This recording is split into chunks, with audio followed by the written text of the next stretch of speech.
ഇന്ന് തന്നെ ഡൗൺലോഡ് ചെയ്യൂ. കാണൂ നിങ്ങളുടെ ഫേവറേറ്റ് ഷോസ്. ഇതാണ് പറ്റിയ അവസരം. വന്ദന ഫോൺ ചെയ്തിട്ട് വരാൻ കുറെ സമയമെടുക്കും. വന്ദനയുടെ പാചക സാമർത്ഥ്യത്തിനിട്ടൊരു പണി കൊടുക്കണം. അവളുടെ ഒരു നാളെ പാചകം. ഞാൻ അച്ചാമ്മയും സാറാമ്മയും ഒന്നും അല്ല. അതൊക്കെ പോട്ടെ, നീ ഇങ്ങോട്ടിരുന്ന്. അയ്യോ, ഇരിക്കടി. ബഹുമാനമൊക്കെ മനസ്സിൽ മതി. എനിക്കങ്ങനെ വലിപ്പച്ചെറുപ്പമൊന്നുമില്ല. നീ ഇരിക്കേ.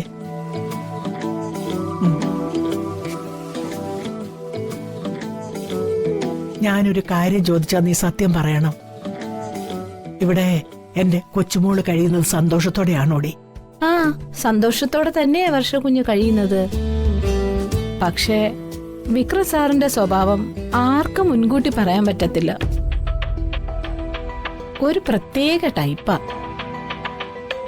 മകരമാസത്തിലെ നിലാവ് പോലെ തെളിയുന്നതും കറുക്കുന്നതും ആർക്കും മുൻകൂട്ടി അറിയാൻ പറ്റില്ല. ആ, അത് ശരിയാ. എനിക്കും അങ്ങനെ തോന്നി. എന്തൊക്കെയാ വിക്രമിന്റെ സ്വഭാവ ദൂഷ്യങ്ങള്? അച്ഛമ്മേ വേണ്ട. ഞാൻ എന്തെങ്കിലും പറഞ്ഞു എന്ന് സാററിഞ്ഞാ എന്റെ ജോലി തെറിക്കും. നിന്റെ ജോലി പോകാതെ നോക്കാനുള്ള പവറൊക്കെ എനിക്കുണ്ട്. നീയേ വിക്രമിന്റെ സ്വഭാവത്തെ പറ്റി പറ. നീ പറഞ്ഞൊന്നും ആരും അറിയാൻ പോകുന്നില്ല. അച്ഛമ്മയ്ക്ക് അതൊക്കെ വർഷക്കുഞ്ഞിനോട് ചോദിച്ചു മനസ്സിലാക്കിക്കൂടെ? അതൊന്നും ശരിയാവത്തില്ല.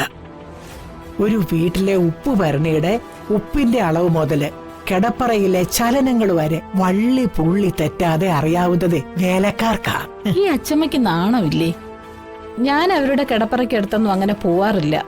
അങ്ങനെ പോകാറില്ലെന്ന് പറഞ്ഞാ വല്ലപ്പോഴും ഒക്കെ പോകാറുണ്ട് എന്നല്ലേ അതിന്റെ അർത്ഥം? വത്സലെ, സത്യം പറ. കിടപ്പറയിലും അവരൈക്യത്തോടെയാണോ കഴിയുന്നേ? വെറുതെ അഭിനയമേ ഉള്ളോന്നാണ് എന്റെ സംശയം. ഈ അച്ഛമ്മയുടെ ഒരു കാര്യം. അങ്ങനെ അഭിനയമേ ഉള്ളുവെങ്കിൽ വർഷക്കുഞ്ഞ് ഗർഭിണിയാവോ? അതും ശരിയാ. വർഷ ഗർഭിണിയാണെന്നുള്ള കാര്യം ഞാനങ്ങ് മറന്നു. വിക്രം സാറിന്റെ സ്വഭാവദൂഷ്യം ഞാൻ പറയാം. എപ്പോഴാ സന്തോഷിക്കുന്നതെന്നും എപ്പോഴാ കലി തുള്ളുന്നതെന്നും അറിയാൻ പറ്റത്തില്ല. കളിച്ചു ചിരിച്ച് തമാശയും പറഞ്ഞുകൊണ്ടിരിക്കുന്ന ആള് പെട്ടെന്നങ്ങ് ഭയങ്കരനാവും. പിന്നെ ഒരു പുകില അച്ഛമ്മേ. വർഷക്കുഞ്ഞിനെ തെറി പറയും. പിന്നെ കുടുംബം അടച്ചാക്ഷേപിക്കും. ദൈവത്തിനാണ് സത്യം, അങ്ങനെ ഒരു സന്തോഷക്കേടല്ലാതെ വർഷക്കുഞ്ഞിന് ഒരു ദുഃഖവും ഇല്ല. ഈയിടെ ഉണ്ടായ ഒരു കശവിശയെ പറ്റി പറയാം.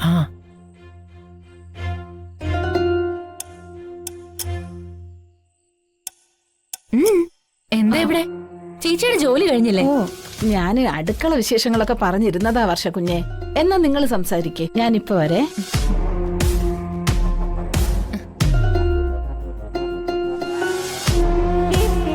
എന്താ അച്ഛമ്മേ ഒരു വിഷമം? വത്സലാമ്മ വേണ്ടാത്തത് എന്തെങ്കിലും പറഞ്ഞു കാണും. വേണ്ടാത്തത് വല്ലതും ഇവിടെ ഉണ്ടായിട്ട് വേണ്ടേ പറയാൻ? മോളെ, വന്ദനയുടെ നമ്പറിലൊന്ന് വിളിച്ചതാ.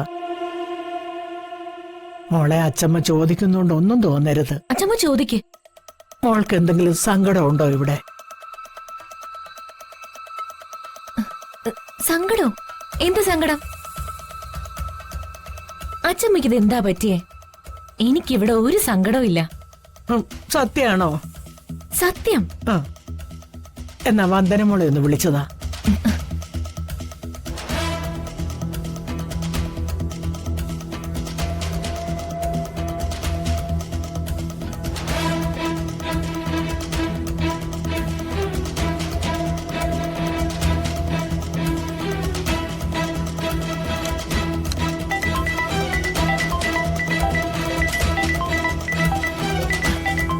വർഷയാണല്ലോ. ഹലോ ചേച്ചി. ആ,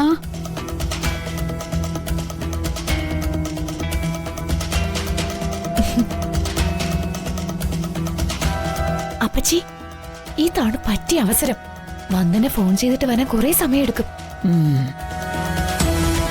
വന്ദനയുടെ പാചക സാമർത്ഥ്യത്തിനിട്ടൊരു പണി കൊടുക്കണം.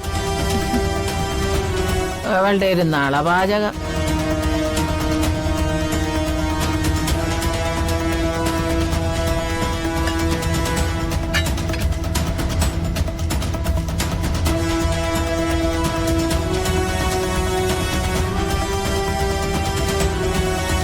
കറക്റ്റ് പാകം.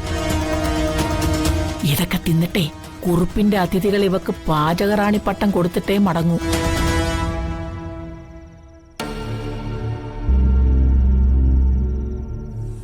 ദേ കണ്ടില്ലേ, നല്ല പാത്രം കഴുകുന്ന പൊടിയാ.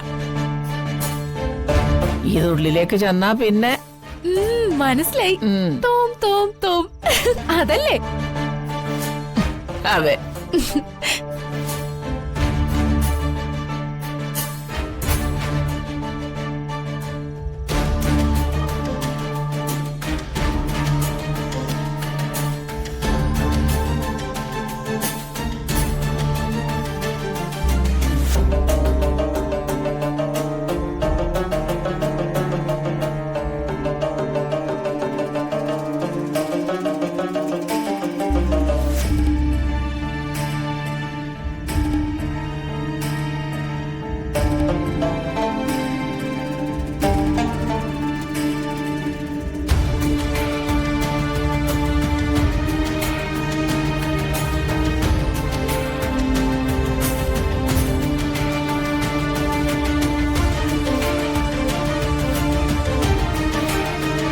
ഒന്നുമില്ല ചേച്ചി, ഞാൻ വെറുതെ വിളിച്ചതാ.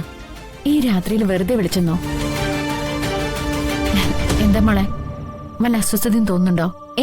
ഒന്നുമില്ല, ഐ ആം പെർഫെക്റ്റ്. കോള് കണ്ടപ്പോ ഞാൻ പേടിച്ചു പോയി. നീ സുഖമായിട്ടിരിക്കുന്നു എന്നറിയുന്നതാ എന്റെ സന്തോഷം. അച്ഛമ്മ എന്ത് പറയുന്നു? സുഖമായിട്ടിരിക്കുന്നോ? ആളിവിടെ ആക്റ്റീവായിട്ട് ഓടിച്ചാടി നടപ്പുണ്ട്.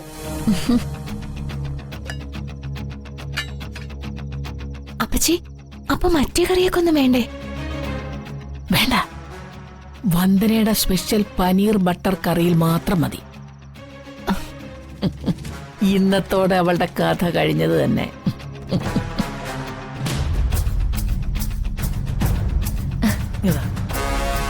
മോളെ, അല്ല, അച്ഛമ്മയുടെ ശബ്ദം മാറിയതുപോലെ അവിടുത്തെ തണുപ്പ് അച്ഛമ്മയെ ബാധിച്ചോ? ഒന്ന് പോടി അവിടുന്ന്. ഒരു തണുപ്പിനും എന്നെ ഒന്നും ചെയ്യാൻ പറ്റത്തില്ല. അത് കേട്ടാ മതി. പിന്നെ ഇവിടെ പറയുന്നത് പോലെ അവിടെ ചെന്നിട്ട് മുറി ഇംഗ്ലീഷ് ഒന്നും തട്ടിവിടണ്ട. വിക്രമിന് അതൊന്നും ഇഷ്ടപ്പെടില്ല. വീട്ടിലേക്ക് വിളിച്ചായിരുന്നോ? എനിക്ക് മാധവനെ കാണാഞ്ഞിട്ട് വയ്യ. എന്റെ മോനെ കാണാഞ്ഞിട്ട് എന്റെ കണ്ണു കൊതിക്കുക. അതിന്റെ അപ്പുറമാണ് അവിടെ അച്ഛന്റെ അവസ്ഥ. ഇങ്ങനെയുണ്ടോ ഒരു അമ്മയും മോനും? ഫോൺ വെല്ലടിക്കുന്നു.